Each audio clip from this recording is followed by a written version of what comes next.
స్వాగతం. మనం ఈరోజు ఆదికాండము 36వ అధ్యాయం చూద్దాం. నమస్కారం. ఇది ఏశావు కథ. అంటే ఎదోమీయుల మూలపురుషుడు. అవును. అతని వంశం, వాళ్ల రాజ్యం ఎలా మొదలైందో ఆ వివరాల్లోకి వెళ్దాం. సరే, మన ముందున్నది బైబుల్లోని ఒక అధ్యాయం. కాని ఇది ఊరికే పేర్ల జాబితా కాదు. కాదు కదా? అస్సల్కాదు.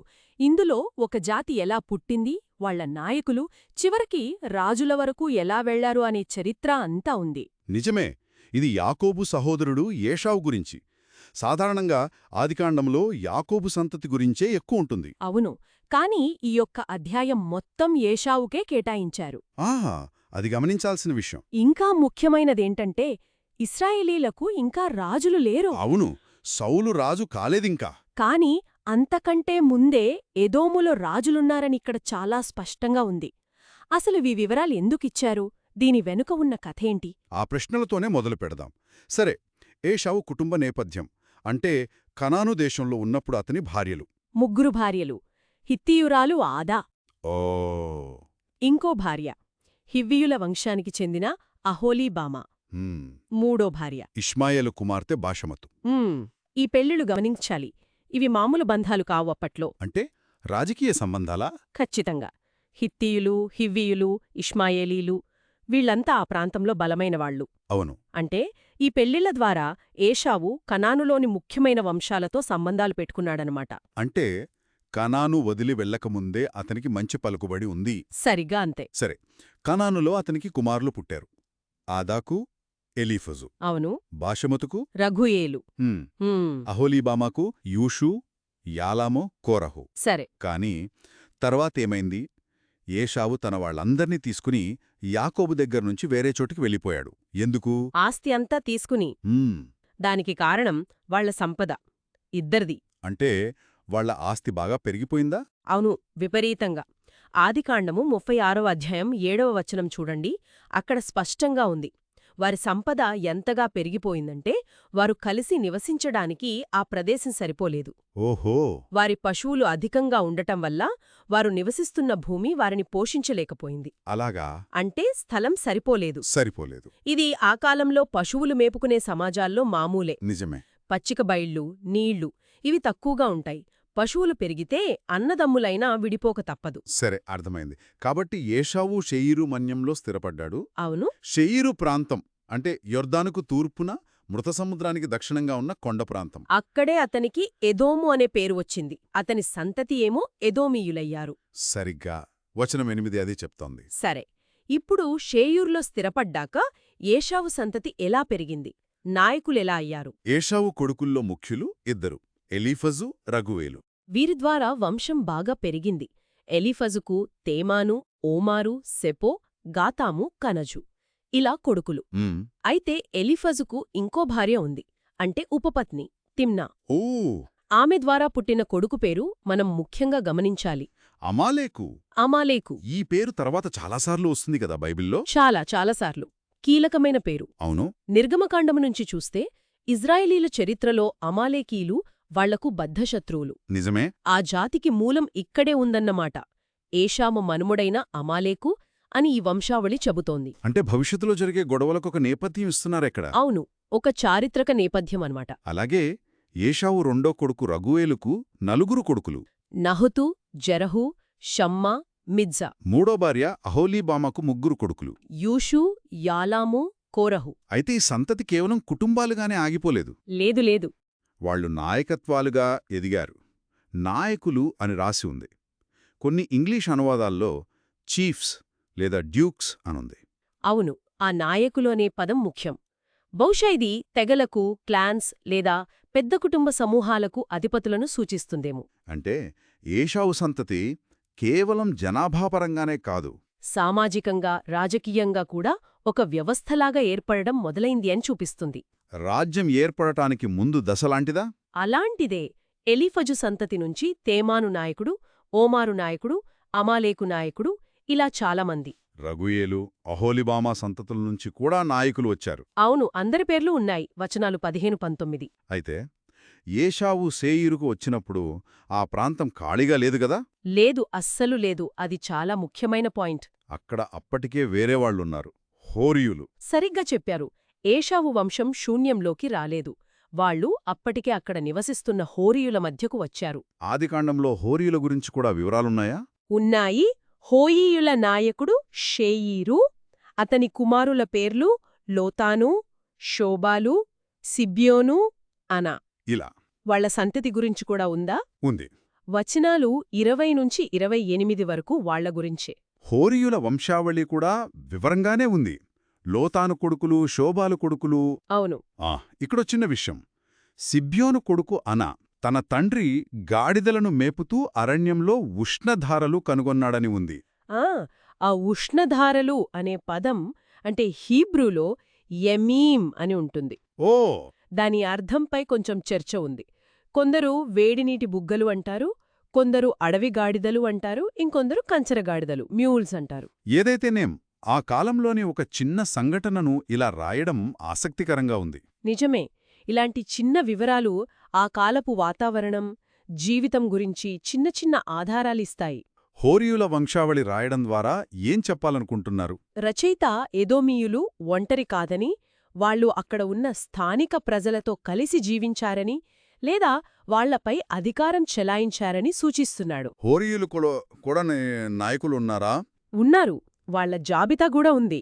లోతాను నాయకుడు, శోభాలు నాయకుడు, ఇలా. వచనాలు 29-30. అంటే వాళ్లలో కూడా ఒక వ్యవస్థ ఉంది. అవును. 2 గ్రూపుల్లోనూ ఒక విధమైన సామాజిక నిర్మాణముందని తెలుస్తోంది. ఇవన్నీ ఒక ఎత్తైతే ఇప్పుడు మనం చూడబోయేది చాలా ముఖ్యమనిపిస్తోంది. అవును. 31వ వచనం ఇలా మొదలవుతుంది. మరియు ఏ రాజైనను ఇశ్రాయేలీయుల మీద రాజ్యపరిపాలన చెయ్యకుమునుపు ఏదోము దేశములో రాజ్యపరిపాలన చేసిన రాజుల్లెవరనగా. ఆగండి. ఏంటి? ఇశ్రాయేలు రాజుల కంటే ముందే ఏదోములో రాజులా? ఇది చాలా పెద్ద విషయం. అవునో, నేనదే అనుకున్నాను. నిజంగా ఇది ఆశ్చర్యపరిచే విషయం. చాలా ముఖ్యమైన ప్రకటన ఇది. ఇక్కడ కథనం ఒక్కసారిగా మలుపు తిరుగుతుంది. ఎలా? ఇశ్రాయేలీలలో ఇంకా రాచరికం రాలేదు. అంటే సౌలు రాజవ్వడానికి ఇంకా చాలా కాలముంది. అవును. కాని అంతకంటే ముందే ఏదోములో రాజులు పరిపాలించారని ఆదికాండము గ్రంథకర్త స్పష్టంగా చెబుతున్నాడు. అంటే రాజకీయంగా ఎదోము రాజ్యం ఇశ్రాయేలు కంటే ముందే ఏర్పడిందనా? ఖచ్చితంగా. ఒక రాజ్యంగా వ్యవస్థీకరించబడింది. ఇది ఇశ్రాయేలు చరిత్రతో పోలిస్తే పక్కనే ఉన్న ఎదోము ఎంత త్వరగా అభివృద్ధి చెందిందో చూపిస్తుంది. రాజుల జాబితా చూద్దాం. ఇందులో గమనించాల్సిందేంటంటే ఇది తండ్రి తర్వాత కొడుకొచ్చేలా లేదు. లేదు. వంశపారంపర్యంగా అనిపించడం లేదు. రాజులు వేరువేరు ఊర్ల నుంచి, వేరువేరు కుటుంబాల నుంచి వచ్చినట్టున్నారు. అవును. మొదటి రాజు బేయారు కొడుకు బెల, ఊరు దిన్హాబా. సరే. తర్వాత బొస్రావాడు యోబాబు, జెరహు కొడుకు. బొస్రా అనేది ఎదోములో ముఖ్యపట్టణం కదా? అవును, ముఖ్యమైన పట్టణాల్లో ఒకటి. ఆ తర్వాత తేమానీయుల దేశస్థుడు హుషాము. తేమాను కూడా ఏషావు వంశంలో ముఖ్యమైన ప్రాంతమే. నిజమే. తర్వాత బదదు కొడుకు హదదు. ఇతని గురించి ఒక విషయం రాశారు. మోయాబు దేశమందు మిద్యానును ఓడించినవాడు.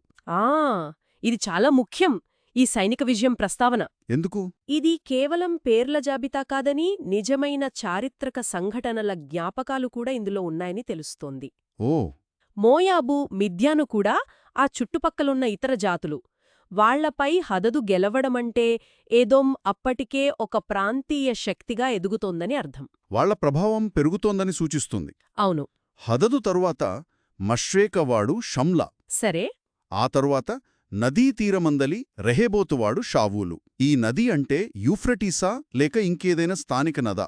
అది స్పష్టంగా లేదు. యూఫ్రటీజు కావచ్చు లేదా ఇంకేదైనా కావచ్చు. అతని మూలాన్ని సూచిస్తోంది. తర్వాత అక్బోరు కొడుకు బైల్హానాను. చివరిగా బైల్హానాను చనిపోయాక హదరు, కొన్ని చోట్ల హదదనుంది. ఇతని ఊరు పాయు లేదా పాయి. సరే. ఇక్కడ ఇంకో విశేషం. ఇతని భార్య పేరు, ఆమె వంశం కూడా రాశారు. అవునా? ఎవరు? మహెతబేలు, మేజాహాబు కుమార్తె అయిన మత్రేదు కుమార్తె. ఓ అలాగా. సాధారణంగా రాజుల భార్యల వంశ వివరాలు అంతగా ఇవ్వరు. మరి ఇక్కడెందుకిచ్చుంటారు? ఆమెకేమైనా ప్రాముఖ్యతుందా? ఉండొచ్చు. బహుశా ఆమె కుటుంబం చాలా పలుకుబడి ఉన్న కుటుంబమయ్యుండొచ్చు. అందుకే ఆమె పేరు, వంశం నమోదు చేసి ఉండవచ్చు. ఈ రాజుల జాబితా, వాళ్ల ఊళ్ల పేర్లు, వాళ్లు వంశపారంపర్యంగా రాకపోవడం, ఇవన్నీ చూస్తే ఎదోములో తొలి రాచరికం ఎలా ఉండేదో కొంచెం అర్థమవుతుంది. అవును, బహుశా ఇదెలా ఉండేదంటే శక్తివంతమైన నాయకులు ఒకరి తర్వాత ఒకరు ఎన్నిక ద్వారానో లేదా బలంతోనో అధికారంలోకి వచ్చి ఉండవచ్చు. ఇది ఇస్రాయేల్లో తర్వాత వచ్చిన దావీదు వంశం లాంటి వంశపారంపర్య రాచరికానికి భిన్నంగా ఉంది. ఖచ్చితంగా భిన్నంగా ఉంది. రాజుల జాబితా అయిపోయాక కథనం మళ్లీ ఏషావు సంతానపు నాయకుల పేర్లకు వెడుతుంది. ఇది కొంచెం ఆశ్చర్యం. అవును, 40వ వచనం నుంచి మరియు వారి వంశముల ప్రకారము వారి స్థలములలో వారి పేర్ల చొప్పున ఏషావు సంతానపు నాయకుల పేర్లేవనగా అని మళ్లీ మొదలవుతుంది. తిమ్నా నాయకుడు, అల్వా నాయకుడు, యతేతు నాయకుడు, ఇలా మళ్లీ 11 మంది పేర్లు. ఈ రెండో జాబితా ఎందుకు? రాజుల తర్వాత మళ్లీ నాయకులా? ఇది మంచి ప్రశ్న. దీని అర్థమేంచమే దానిపై రకరకాల అభిప్రాయాలున్నాయి. అంటే ఒక అభిప్రాయం ఏంటంటే బహుశా ఇది రాచరికం తర్వాత కాలంలోని నాయకులను సూచిస్తుందేమో. రాజుల వ్యవస్థ పోయాక మళ్లీ తెగల నాయకత్వం వచ్చిందా? అలా జరిగి ఉండవచ్చు. లేదా రాచరిక వ్యవస్థతో పాటే ఈ ప్రాంతీయ నాయకులు అంటే తెగల అధిపతులు కూడా కొనసాగి ఉండవచ్చు. ఓ, రెండు వ్యవస్థలు సమాంతరంగా నడిచాయా? అదీ సాధ్యమే. చివరి వాక్యం చూడండి. వీరు తమ తమ స్వాస్థ్యమైన దేశమందు తమ నివాస స్థలముల ప్రకారము ఎదోము నాయకులు అని నొక్కి చెబుతోంది. అవును. ఇది బహుశా రాజుల తర్వాత ఎదోము భౌగోళికంగానో తెగల వారీగానో విడిపోయి ఆయా ప్రాంతాలకు నాయకునున్నారని సూచిస్తుందేమో. లేదా ఇది మొదటి నాయకుల జాబితాకు కొనసాగింపేనా? వాళ్ల నివాస స్థలాలతో కలిపి మళ్లీ చెప్పడమా? అది కావచ్చు. ఖచ్చితంగా చెప్పడం కష్టం. కానీ ఇది ఎదోము రాజకీయ నిర్మాణం ఎంత సంక్లిష్టంగా ఉండేదో చూపిస్తుంది. ఎలా చూసినా ఈ అధ్యాయం ముగింపు మళ్లీ మొదటి విషయానికే వస్తుంది. ఏషావు ఎదోమీయులకు మూలపురుషుడు. అవును. ఈ అధ్యాయం మొత్తం అతని సంతతి, వారి అభివృద్ధి, వారి రాజ్యం గురించి అని స్పష్టం చేస్తుంది. మనం ఈరోజు ఆదికాండము 36వ అధ్యాయం నుంచి చాలా విషయాలు చూశాం. నిజమే. ఏషావు ఎలా యాకోబు నుంచి విడిపోయి షేయిరుకు వెళ్లాడు, అక్కడ స్థానిక హోరియలతో ఎలా కలిశాడు, అతని సంతతి ఎలా తెగలుగా నాయకత్వాలుగా ఏర్పడింది, చివరికి ఇది ముఖ్యం, ఇస్రాయేలు కంటే ముందే ఎలా ఒక రాజ్యాన్ని స్థాపించారు, వీటన్నిటినీ చూశాం. అవును. ఈ వంశావళులు, రాజుల జాబితాలు ఇవి ఊరికే పేర్లు కాదు. కానే కాదు. ఇవి ఒక జాతి గుర్తింపుకు, వాళ్ల రాజకీయ, సామాజిక నిర్మాణానికి, వాళ్ల చరిత్రకు అద్దం పడతాయి. కొంచెం పొడిగా అనిపించొచ్చు పేర్లు చదువుతుంటే, కానీ ఈ వివరాలు ఇస్రాయేలు పక్కనే ఉన్న ఒక ముఖ్యమైన రాజ్యం ఎలా మొదలైంది, ఎలా అభివృద్ధి చెందింది అని అర్థం చేసుకోవడానికి చాలా విలువైనవి. ఈ వంశావళి ఒక కథ చెబుతోంది. ఏషావు సంతతి కేవలం ఒక కుటుంబంగా మిగల్లేదు. వాళ్లు ఒక రాజ్యంగా ఎదిగారు.